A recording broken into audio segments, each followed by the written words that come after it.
Assalamualaikum warahmatullahi wabarakatuh. Selamat sore sahabat Rosi. Apa kabar? Senang sekali. Saya Ayu, agen perubahan Pengadilan Negeri Kandangan tahun 2025 hadir kembali menemani sahabat Rosi di episode ke-10 program inovasi agen perubahan tahun 2025 Rosi, Ruang Informasi dan Edukasi. Nah, program Rosi hari ini tuh spesial nih karena saya mengundang teman saya sendiri untuk menjadi narasumber. Nah, tema Rosi kali ini kami beri judul Mengapa Harus Menjadi Hakim. Nah, sebelum ngobrol dengan narasumber kita kali ini, kita sapa-sapa dulu ya sahabat Rosi yang sudah bergabung. Di sini ada Ozane _17, ada Maulana F1, ada SHY TIII _. Nah, untuk perkenalan dulu, ini teman saya ini mengikuti seleksi calon pegawai negeri sipil di Mahkamah Agung dengan formasi analis perkara peradilan, itu tuh calon hakim ya kan. Lalu penempatan pertama sebagai analis perkara peradilan di Pengadilan Negeri Rantau, magang calon hakim di Pengadilan Negeri Ponorogo, dan penempatan pertama nanti sebagai seorang hakim di Pengadilan Negeri Parepare.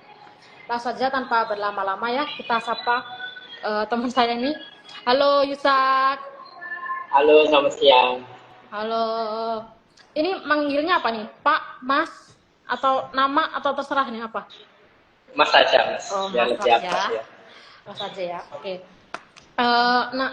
Secara khusus ya, secara pribadi juga, saya mewakili Pengadilan Negeri Kandangan mengucapkan selamat udah dikukuhkan sebagai seorang hakim, dan juga teman-teman yang lain nih, teman-teman hakim yang lain juga selamat.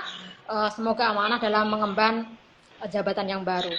Oke, karena ini temanya mengapa harus seorang hakim, aku mau tanya dulu nih sama kamu ya.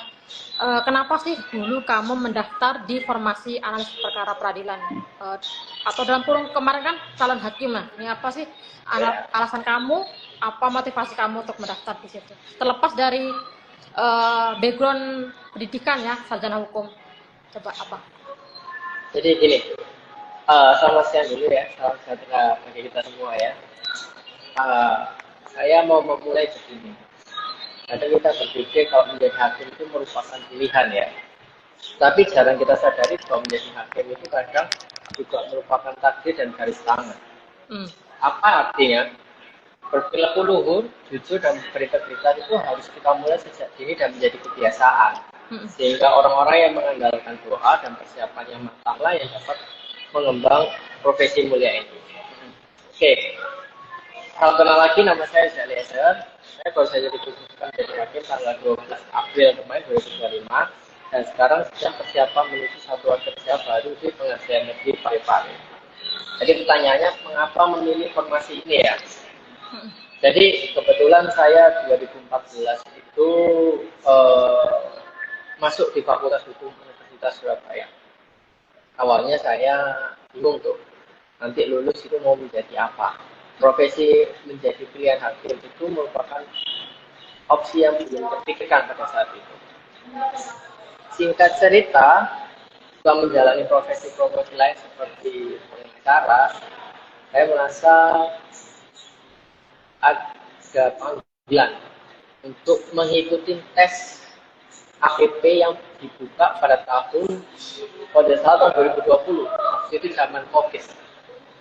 Nah, kebetulan penempatan formasi analis perkara peradilan tersebut dialokasikan menjadi hakim. Nah, jadi seperti yang saya bilang tadi, kadang itu dibutuhkan suatu takdir untuk menjadi seorang hakim. Karena angkatan saya yang dialokasikan menjadi hakim merupakan angkatan tahun 2020. Seperti itu. Terus nih, kalau ada teman-teman yang mau bertanya sama Mas Yusak nih, boleh langsung tulis di kolom komentar ya, sambil nunggu teman-teman yang mau nanya. Aku nanya dulu nih, kan domisili kamu nih Surabaya ya, kalau nggak salah ya? Iya, Surabaya.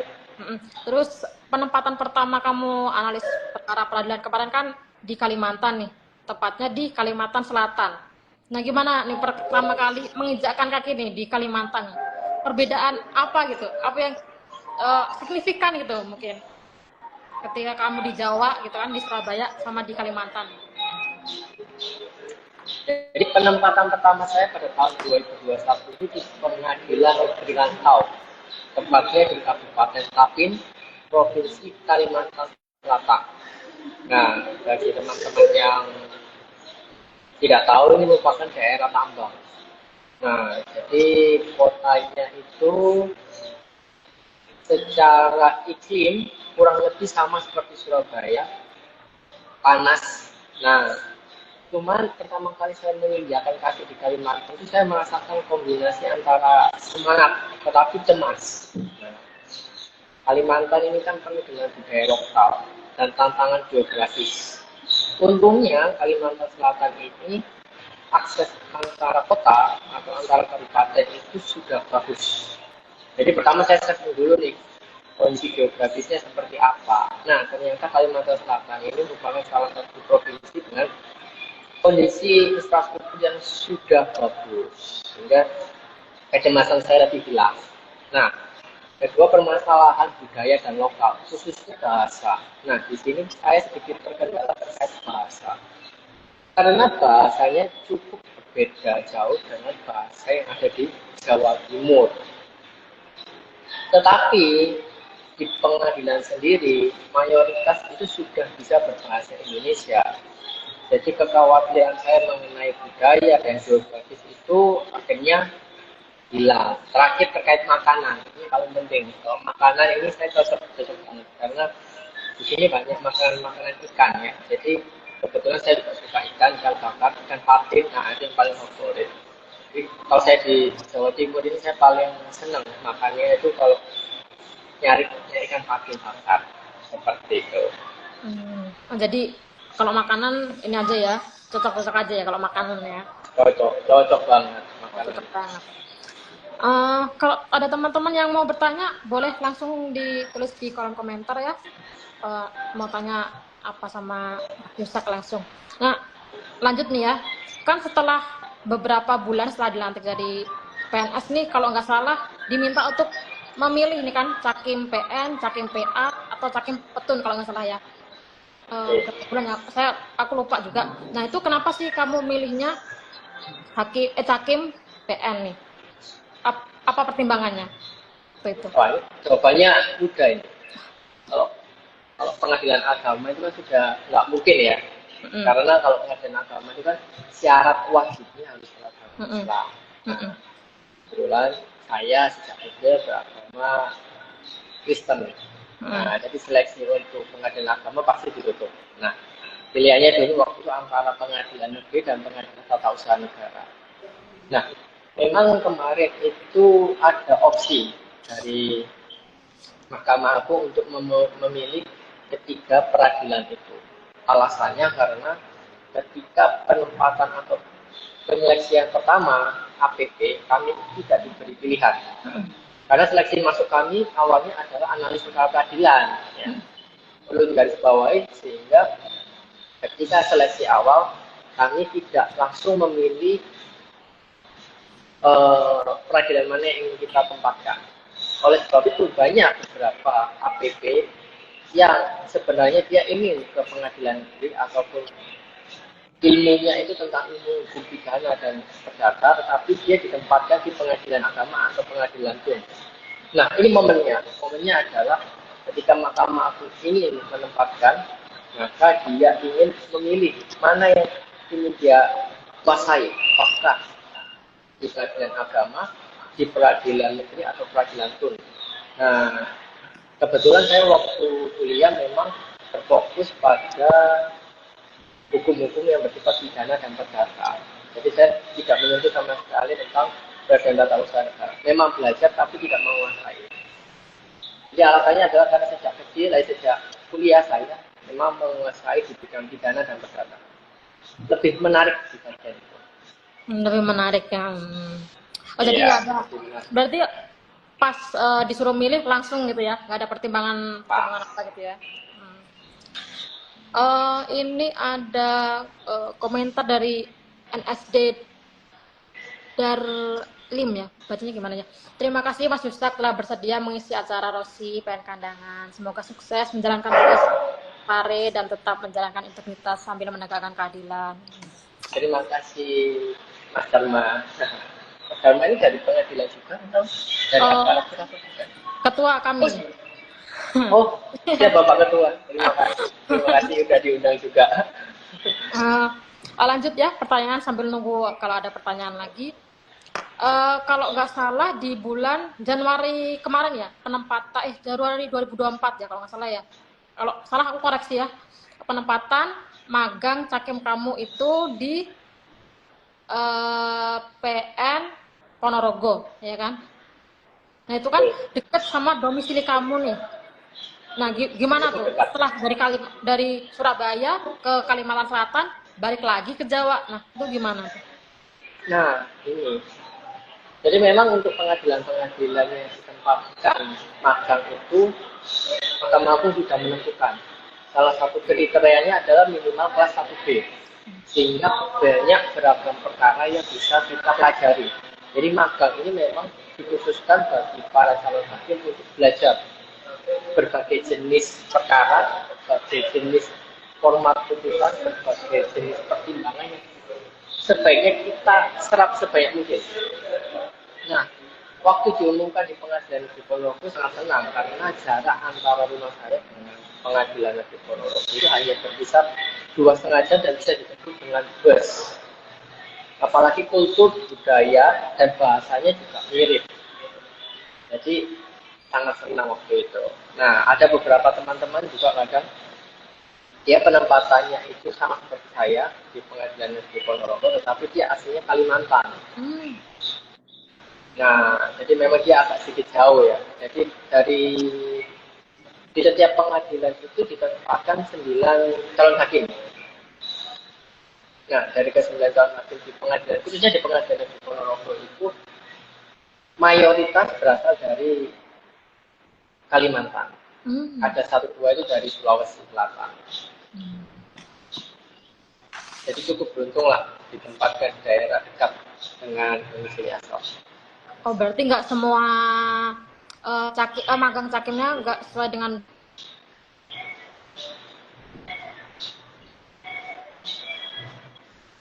Halo?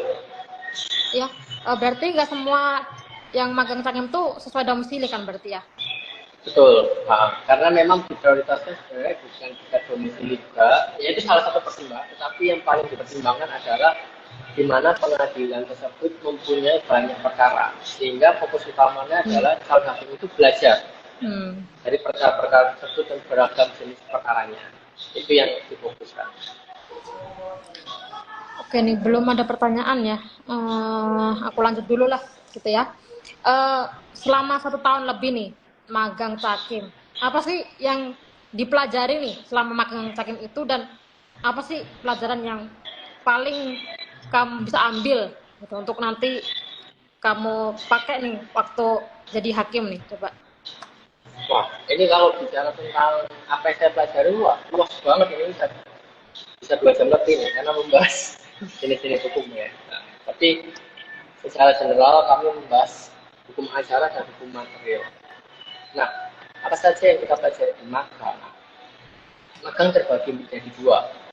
Yang pertama adalah masa pendidikan di satuan kerja, dan yang kedua masa pendidikan di Megamendung, Pusat Pendidikan dan Pelatihan Mahkamah Agung yang berada di Bogor. Nah, apa yang kita pelajari di situ? Yang pertama, untuk magang kurang lebihnya kita belajar tentang praktik persidangan. Selain itu kita juga belajar administrasi persidangan dan beberapa hal yang bersifat administratif seperti kesekretariatan. Kita belajar seluruh struktural maupun fungsional terhadap apa itu pengadilan. Nah, itu dibagi menjadi 4 periode. Periode pertama adalah magang 1, periode kedua adalah diklat 1, yaitu di Bogor, Lanjut lagi kita pulang ke satuan kerja, kita masuk periode ketiga yaitu magang 2 dan terakhir masuk ke diklat 2. Nah, sederhananya kita baca teknik penyusunan perkara, penyusunan berkas, berita acara sidang, putusan dan sebagainya. Dan yang paling penting etika profesi hakim, seperti menjaga netralitas, independensi, integritas, kejujuran dan sebagainya. Nilai-nilai itu tiap hari kita ditanamkan. Hampir tiap hari kita ditanamkan untuk menjaga yang namanya kejujuran. Apalagi beberapa akhir-akhir ini Mahkamah Agung disoroti tentang penangkapan hakim, sehingga sebisa mungkin kami yang hakim-hakim muda ini dari dini itu ditanamkan nilai-nilai integritas dan kejujuran. Terakhir kita belajar manajemen waktu dan prioritas dalam menghadapi beban kerja yang tinggi. Karena kita tahu beberapa pengadilan, khususnya pengadilan kelas 2, ada yang kekurangan, baik tenaga kerja bidang kehakimannya maupun kepanitraan dan kesekretariatannya. Itu kami sebisa mungkin bisa menghandle, membantu seluruh aspek pekerjaan yang dimiliki ataupun ditangani baik kepanitraan maupun kesekretariatan. Nah, proses itu dilakukan di bawah pembimbingan hakim senior. Jadi kami setiap hari dipantau oleh hakim senior dan kami setiap hari pun diberi tugas oleh hakim itu sesuai dengan rapot magang. Nah, kurang lebih seperti itu. Nanti kalau misalnya ingin melihat rapot magangnya seperti apa, nanti saya kirimkan. Oke nih, kemarin itu kan waktu pengukuhan jadi hakim kan aku sempat nonton ya di YouTube tuh kan. Nah itu ada yang dipanggil kan peringkat terbaik. Iya. Nah itu penilaiannya gimana sih? Aku mau tahu deh, di-spill sedikit. Nah, penilaiannya itu jadi tadi kan saya bilang saya sempat spill ada 4 jenis, ada 4 periode waktu. Periode pertama adalah magang 1, periode kedua adalah diklat 1, periode ketiga adalah magang 2, periode terakhir adalah diklat 2. Nah, di tiap periode ini ada penilaian. Di magang 1 kita dinilai berdasarkan sikap dan perilaku kita, lalu pekerjaan kita seperti apa? Contoh pembuatan berita acara kita, pembuatan putusan, musyawarah. Nah, semua itu punya aspek penilaian. Tiap minggu kita dinilai. Tiap minggu kita membuat presentasi, tiap minggu kita juga membuat evaluasi terhadap kinerja kita.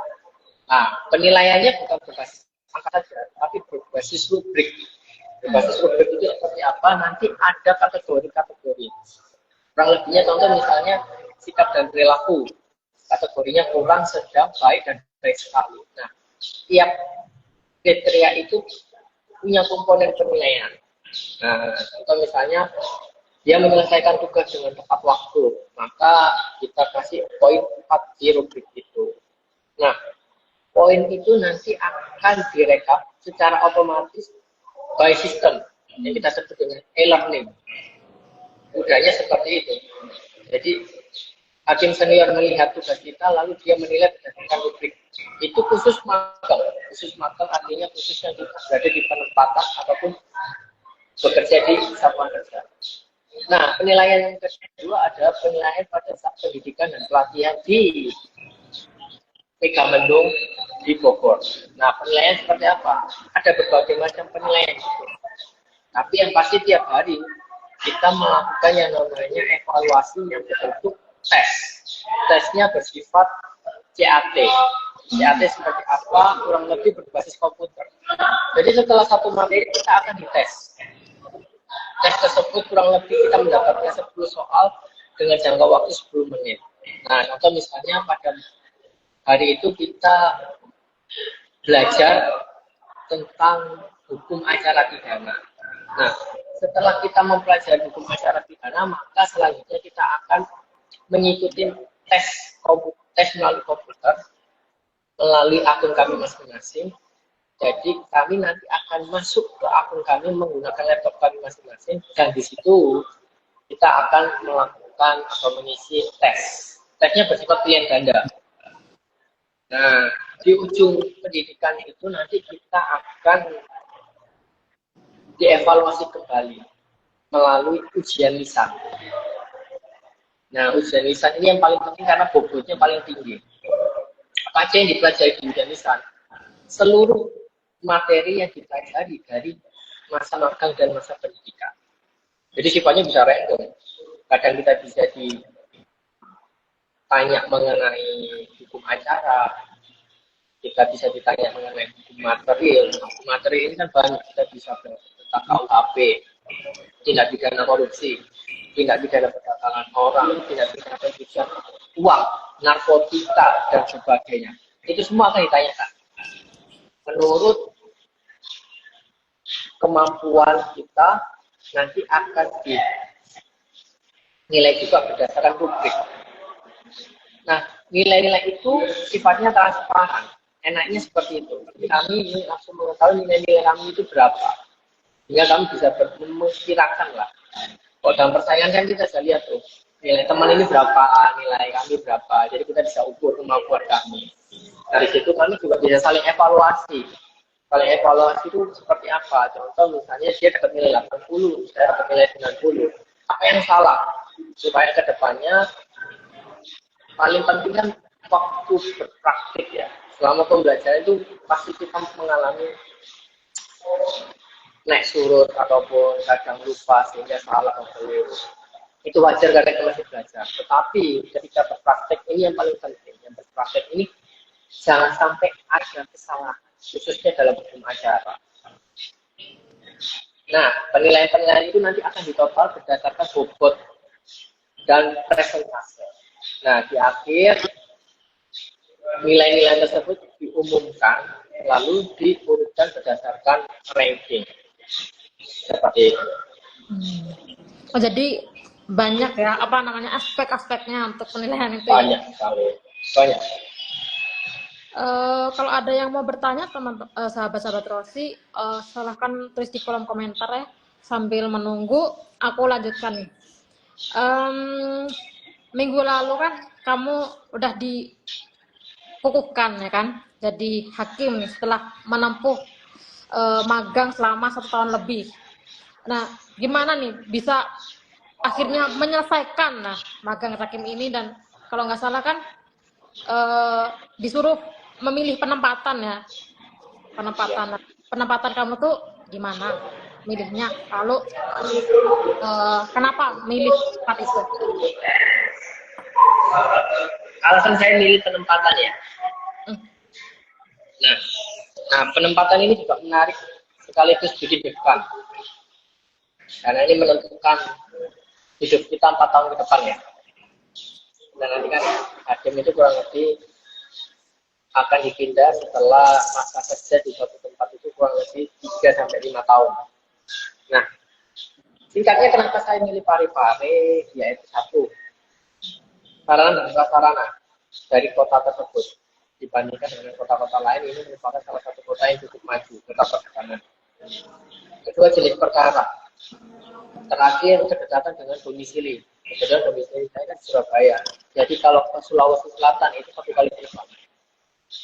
Yang keempat dan sekaligus yang terpenting adalah jenis perkara. Nah, saya juga memilih di mana pengadilan dengan jenis perkara yang bisa membuat saya banyak belajar. Salah satunya adalah mengecek sistem informasi penyusunan perkaranya. Nah, di situ saya melihat bahwa Parepare merupakan salah satu dari sekian pengadilan yang mempunyai perkara yang cukup bervariasi. Sehingga saya memilih Parepare. Terakhir sih karena ada keluarga di Parepare. Ada keluarga di Sulawesi Selatan. Jadi untuk akses dan persiapan ke tempat magang itu bisa lebih mudah. Nah, pemilihan dari penempatan magang ini oleh Mahkamah Agung khususnya Dirjen itu menggunakan sistem Smart TPN. Smart TPN kurang lebih kita mesti kuesioner. Ada beberapa yang dipertimbangkan. Yang saya ingat yang dipertimbangkan pertama adalah ranking, kedua adalah domisili, ketiga adalah pasangan. Jadi Mahkamah Agung itu punya kebijakan yang sangat bagus. Pasangan atau hakim yang mempunyai pasangan itu berkasnya menjadi satu, sehingga ketika pemindahan atau penempatan satuan kerja selanjutnya, suami istri ini tidak berjauhan, minimal satu provinsi. Nah, dari kriteria itu nanti mahkamah itu juga memperhatikan kebutuhan hakim dari setiap satuan kerja tersebut. Harapannya dengan banyaknya angkatan saya, kurang lebih 920, itu bisa membantu mengurangi beban perkara ataupun mengurangi beban kerja hakim-hakim di seluruh Indonesia. Seperti itu. Pare-pare ini pemilihan kamu yang keberapa? Pilihan kamu keberapa maksudnya? Syukurnya pemilihan saya yang pertama. Yang lainnya, PN lainnya apa? Yang kedua di daerah Kalimantan Selatan. Yang ketiga di daerah Sumatera Selatan. Berarti pertimbangan yang pilihan kedua, ketiga apa tuh? Kenapa milih? Pertimbangan yang Kalimantan Selatan karena saya sudah tahu kulturnya, culture-nya. Sudah tahu culture-nya, sudah tahu makanannya, sudah tahu habitnya, kebudayaan dan masyarakatnya, dan nyaman dan cocok. Jadi saya milih Kalimantan Selatan. Lalu kenapa milih Sumatera Selatan? Karena ada satu satuan kerja itu direkomendasikan oleh salah satu teman calon hakim saya. Nah, untuk alasan yang Sumatera Selatan ini alasannya simpel aja. Karena waktu itu saya bingung mau milih mana lagi. Jadi memang prioritas saya itu pertama Sulawesi Selatan, yang kedua Kalimantan Selatan. Ini ada pertanyaan nih dari Maulana F1. Apakah akan ada rekrutmen cakim dari APP internal MA? Coba. Tolong jawab. Saya belum berani mendahului kebijakan dari Mahkamah Agung. Hanya saja bisa kita doakan bersama lah, kemungkinan rekrutmen cakim itu nanti ada dari internal Mahkamah Agung, khususnya dari analis perkara peradilan. Cuman kapannya itu saya sendiri belum tahu. Tapi kita berdoa bersama, dan saya sendiri secara pribadi kalau ditanya seperti ini, saya mendukung jika ada rekrutmen cakim dari analis perkara peradilan. Kenapa? Satu, mereka sudah mengetahui basic kerja dari kepanitiaan dan kesekretariatan,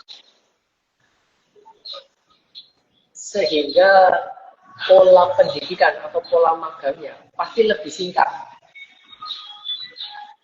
Dengan pola magang yang lebih singkat, maka pastinya anggaran pengeluaran Mahkamah Agung untuk melatih calon hakim pasti lebih ringan dan lebih tidak membebani. Nah, itu yang pertama. Jadi saya mendukung jika ada rekrutmen hakim sebisa mungkin dari analis perkara peradilan yang internal. Alasan kedua, kebutuhan dari hakim itu walaupun angkatan kami 900 masih kurang sekitar 2.000 sampai 3.000 kebutuhan hakim yang ideal.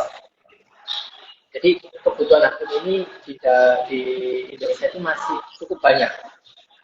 Sehingga dengan adanya kuota APP dari angkatan 2019 ya Pak, 19, 20, 23 dan 24 ini yang terakhir itu bisa memenuhi, setidaknya mengatasi kekurangan hakim di Indonesia. Nah, jadi kesimpulannya apakah ada rekrutmen dari APP internal? Kemungkinan ada, tapi saya sekali lagi tidak berani mendahului kebijakan dari Mahkamah Agung. Apakah mungkin dari Mahkamah Agung nanti sifatnya gabungan, jadi ada internal dan eksternal.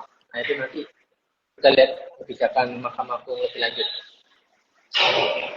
Ini ada pertanyaan lagi. Izin bertanya Mas, apakah di kemudian hari jika ingin pindah atau dimutasi menjadi hakim peradilan lain diperbolehkan?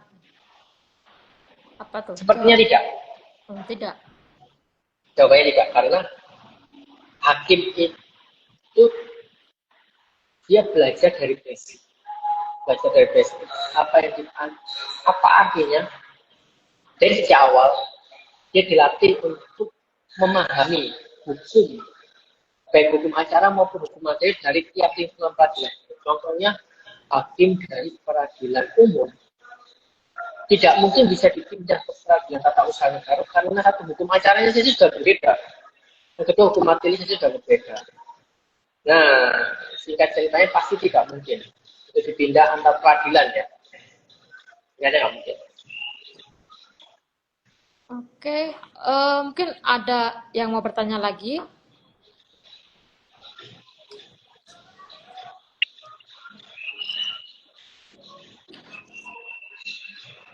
Memang banyak ini pertanyaan apakah APP itu internal itu bisa atau dimungkinkan untuk seleksi hakim di tahun depan.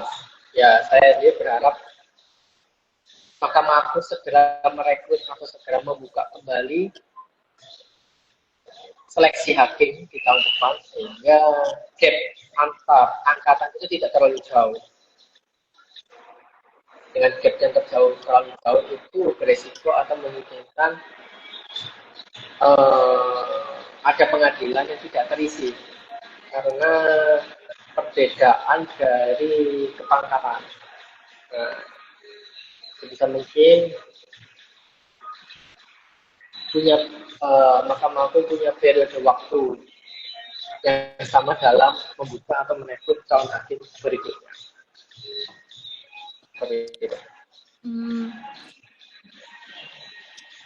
Mungkin ada pertanyaan lagi dari sahabat Rosi.